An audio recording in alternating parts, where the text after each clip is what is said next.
This is video 40 and we're in the middle of summer in 1708.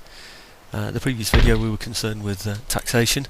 It's something that's going to occupy our minds for a little while, I'm afraid, because things really are quite pared to the bone. We've got France threatening, as you've seen, as usual, of course, but they are sort of building an army now, a more visible army, rather than one that's sneaking around Britain, which could cut straight into the underbelly of my country. Unfortunately, I'd have to come out and intercept his advance, which means I'd lose the advantages of the fortresses there.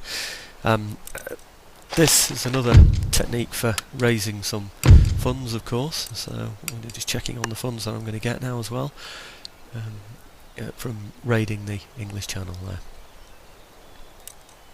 It's one of the things in this game is that the trading port nearest to your capital is the one that will be used for trade, always. So you can't sort of switch it to somewhere else.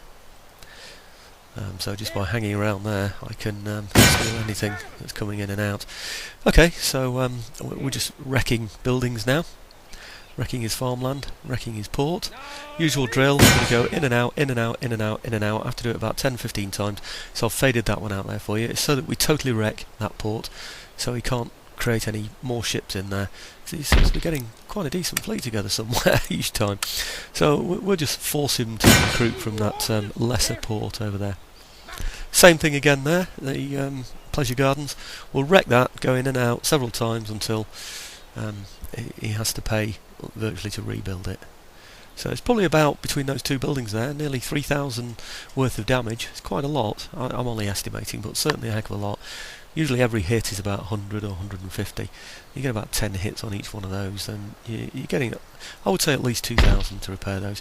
He seems to have left Alsace Lorraine completely now. Doesn't seem to be concentrating on it at all. He knows in order to advance towards that, he's got to go past my, albeit small, army in the fort. If he recruits anything, he's going to be attacked immediately because he's not going to be able to get it past my forts that I've got there. But he is still, of course, getting an income from Alsace Lorraine, which is better than I can do. It's a Roman Catholic province, so he will be recruiting from there.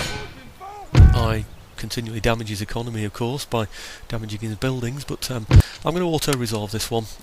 Fairly simple battle, firelock armed infantry only. Nothing can escape from the battle, so I don't need to chase anything away. Check on the taxation levels. See how it is. Even if I don't tax them, they're still extremely unhappy in there. I'm building the I don't know, government building or whatever it is, in order to improve the happiness and the control over the population. Really, I could probably do with getting rid of these industrial buildings and building something that's that makes the population more happy with me, but the reality is I haven't got the funds to be able to rebuild them, so I'm afraid I'm going to have to suffer an unrestful population for a while, and hope that this economy will eventually start bringing me some money in, some new funds in. But what this has done, and of course the main reason for doing it, there's my income for next time, now that I've taken this. What that's done is open up the another trade area to me, which I shall be exploiting soon. Over land, you can only trade with those that border you, basically, unless you can pass your trade through another country. Obviously, you can't do that through enemies. So I was trading. I was trading through Hanover and Wurtemburg. The other countries around me were France. Well, the other country around me was France, rather, occupying both France and Alsace Lorraine. Now I've taken Alsace Lorraine, it opens up other countries beyond it that I can now trade with. So I do need to exploit that. Again, it's all about getting some kind of an income. Even if I can't get it directly from the economy of the country I take, it's to open up trade routes with others. Okay, just looking at my gentlemen and what they're doing, stealing research as usual. We're still going for the what is it, improved grenades. Like I said, we'll take anything we can get in order to perhaps bargain with it, even if we don't need it ourselves, certainly not at the moment. Okay, well, that's the end then of the summer 1708. We're now approaching the winter of 1708. Again, I'm only going to go through the British and the French moves. I don't see much point in going through all the others because they're not close enough to me, and they're not enough happens within them for you to sit through 10-20 minutes or whatever it is of different countries' moves. So I'm just putting in the relevant ones, really.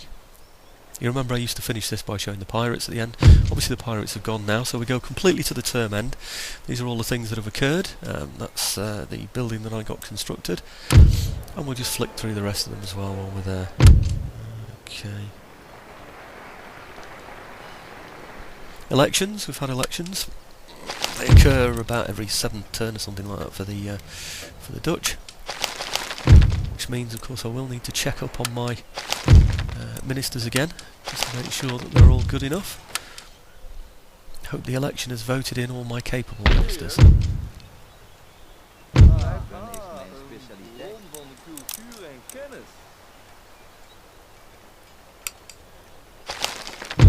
That's technology theft stolen from the previous year. Sorry, the previous turn. I know you only just saw me do it a couple of minutes ago, but of course, obviously we've had a turn end. His theft failed, so I've sent him back in there to go and steal the improved grenades again. Okay, France is just growing and growing. I need to find some way, really, of getting those ships out of there. There are 3 ships in there. They'll not be brilliant ships. We haven't approached the point yet where very high quality ships can be built. Considering perhaps getting an infantry unit and popping it into there to get the fleet out. I think what I'll do instead is just opt for damaging the building there, the pleasure gardens instead. Anyhow, just having a look over here, see what this chap's capable of doing. You notice he's fixed that port, the one that I damaged. So I might leave that pikeman up there. There are no other infantry units near him, so I'll just use him to damage those buildings.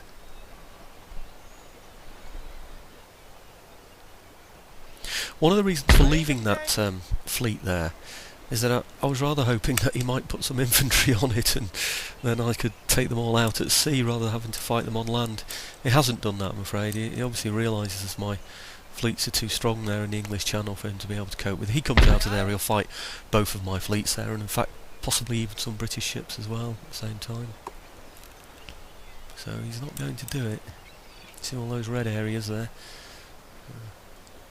That's all my zones of controls there. So his fleet is hemmed in there, really, unable to come out. I could blockade him, stop him producing any more ships, of course, but it might not do any harm for him to have a few more and us take on a few more, get a bit more money for them. It's almost like they're ripening on the tree.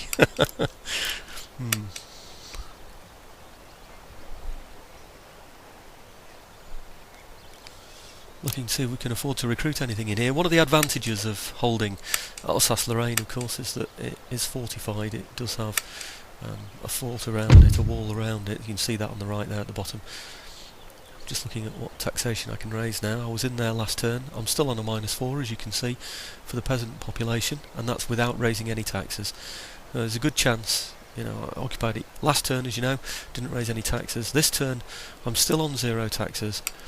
And there's still unrest in the area. I've also, of course, reconstructed the main building in there as well, in the hope that that will make them a little happier. I think I'm going to get rebellions in there, unfortunately, which I'm going to struggle to fight with a limited number of troops. We'll have to see how that goes. Okay, just checking on the resources that we've got at the moment. I'm showing you only one of these, as you remember from before. I do about 20 of these every turn. I'm showing you this one because this one's a success. We want to get a trade agreement with Wurtemburg. Probably worth about 750-800 a turn to us. He's accepted it with a payment of 750 and the plug bayonet. I'm going to give him that because I've nearly got the ring bayonet soon anyway. And you can see how that's improved the economy significantly. It's worth the 750 and the plug bayonet in my opinion. Okay, that's the end of video 40.